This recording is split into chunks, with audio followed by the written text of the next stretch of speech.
what happened to crime under Black Lives Matter? It doubled. I mean, if you want to look at homicide, the black homicide rate went from about 16 or 17 per 100,000. Now that's age adjusted, but in 2012 to 33 per 100,000 10 years later.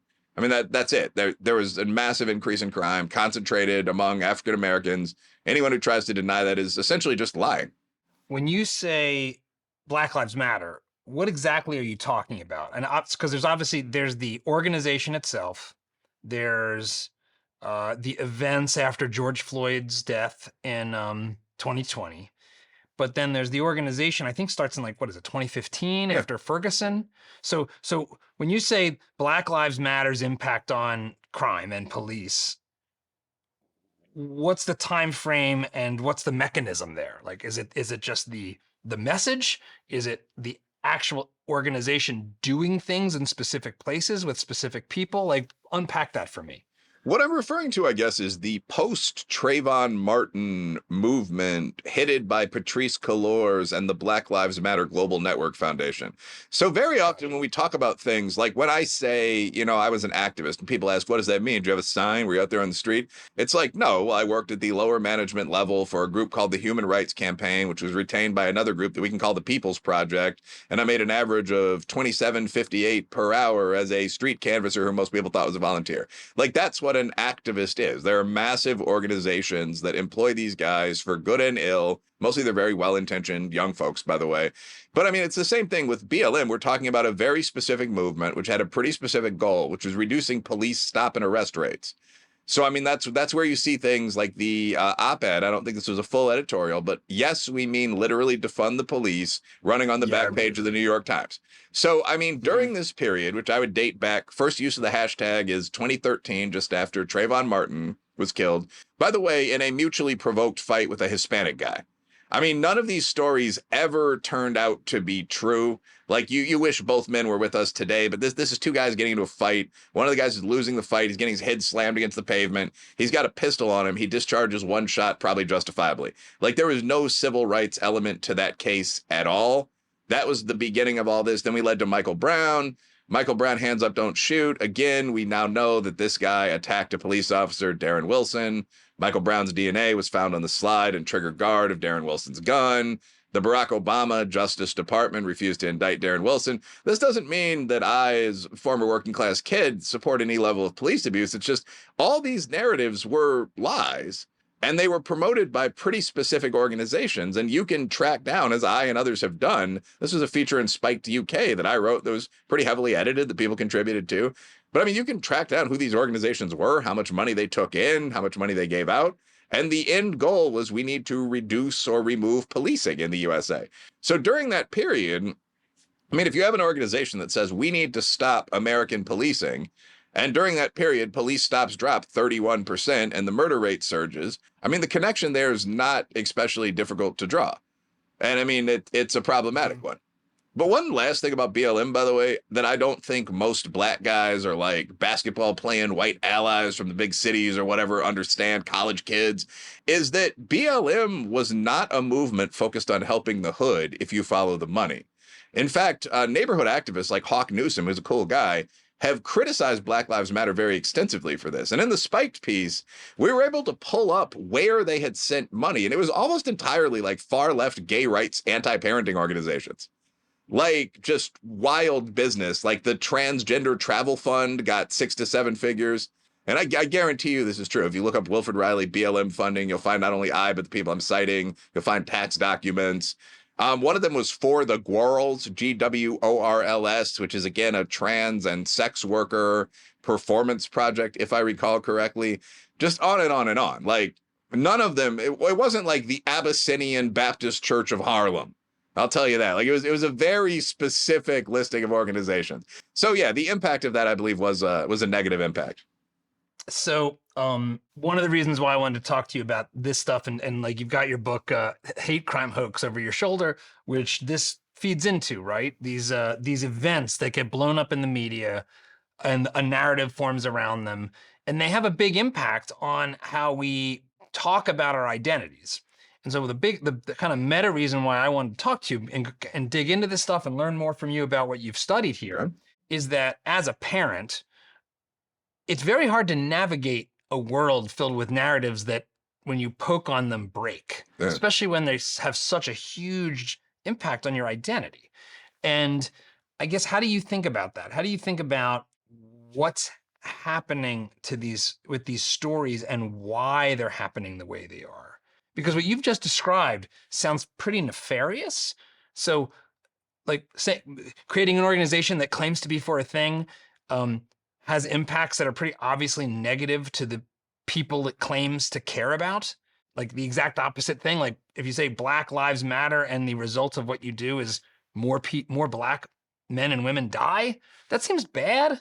So without like reverting to, well, they're just evil and they're twirling their mustaches, what do you think's going on? Like, what do they want to do?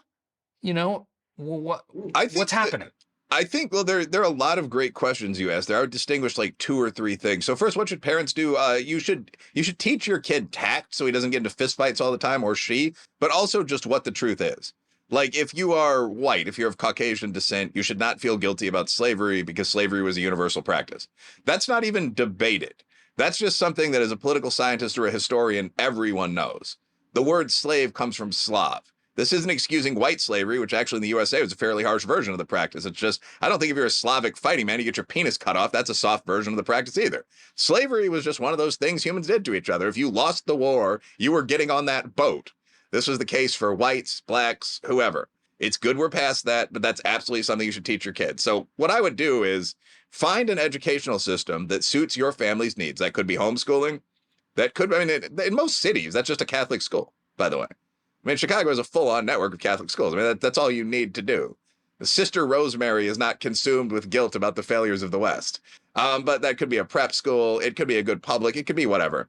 But find the education you need to convey real knowledge, tell your kids real knowledge, teach them enough tact that they'll tell their friends rather than start scuffles at the school by sharing every opinion they have.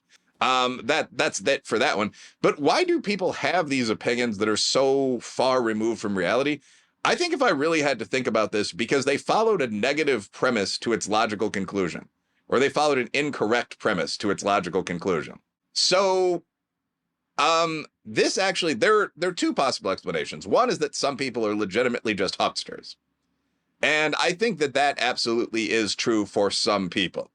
I mean, like the founder of Black Lives Matter, Patrisse Cullors, I've never met her. She could be a wonderful woman. But, you know, like I was a businessman myself. And, you know, when I see someone bought 6 houses at the end of a capital campaign, you kind of wonder what's going on. You wonder when they're going to see the SEC or the equivalent in their field. I mean, it was funny. Like one of the houses had a helipad. They were all very, very nice properties, except for one in Inglewood, California. All of them, I believe, were in neighborhoods that were something like 85+% white, which was ironic for the founder of a Black activist group. So you can have some people that are just out there trying to get money to bring in as much lucre as possible. I think that a more likely result, though, is that people believe something. I mean, we mentioned Marxism, feminism, extreme men's rights activism, so on. This could be anything. Creationism, no offense to devout religious viewers on either of our sides. But I mean, if you believe a premise that's false, 95 to absolutely false, and you follow it logically, you're going to come to faulty conclusions. And this happens all the time. I mean, there's a great argument in the God delusion, and I don't even agree with the thesis of this book necessarily, but Richard Dawkins, the biologist, is talking about why he can debate religion even though he's not a theologian. And he moves away from Christianity for a minute and gives, if I recall, the example of Hinduism. And he says, the argument that I can't discuss the Hindu philosophy because I am not a Hindu Vedic theologian is absurd. Because I am starting from the premise that people have logic. There's a baseline logical ability, which, and this is my line, but makes juries, interdisciplinary journals, journalism, so on down the line possible. And on the basis of this logic, I conclude that there are not invisible 5-armed blue gods. You know, it's a rude description of a friendly rival faith, but it's a logical conclusion you can come to. So I don't need to hear the best defenses of why some of the gods have 6 rather than 5 arms in order to know I don't believe this. I just don't think it's logically true. But if you follow from the premise that I need to understand Hindu philosophy to disagree with it, And further from the premise that a lot of it might be true, you're going to reach conclusions that are pretty much indistinguishable from those of mainstream Hinduism, if that makes sense. So it's, if you're starting from the conclusion that in the Black Lives Matter case, all disparities between groups have to be the result of racism, for example. Right. And I mean, I think this is the big one. This would be sort of the Ibram X. Kendi math. Yeah, and I really think this is the big one. Like, and I think Colors believes this. I know Kendi believes this. I've debated him about it, at least online. Robin DiAngelo believes this. If you're starting from the idea that any disparity between any two groups must indicate racism, because the only other option is genetic inferiority, right? Then you have no conclusion to come to unless you yourself are a vicious racist, but that America is a very racist system. So how do people come to these nonsensical conclusions that racism is everywhere? Police shootings must be the result of racism, and the only solution is disbanding the police. I guess the praxis would be all gaps are caused by racism.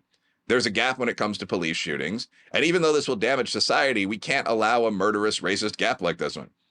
Now, I would personally say that from a brutal kind of Roman imperial perspective, sure you can. Like, you absolutely don't double the murder rate because your current system is morally flawed. You must be insane. Crucify him. But many people would disagree with that. And if you begin with the starting assumptions of Black Lives Matter, you get to that point logically, I would say. If you like this clip, we've got more where that came from. Be sure to watch the full video, and don't forget to subscribe to the channel so you won't miss our new videos as they come out each week.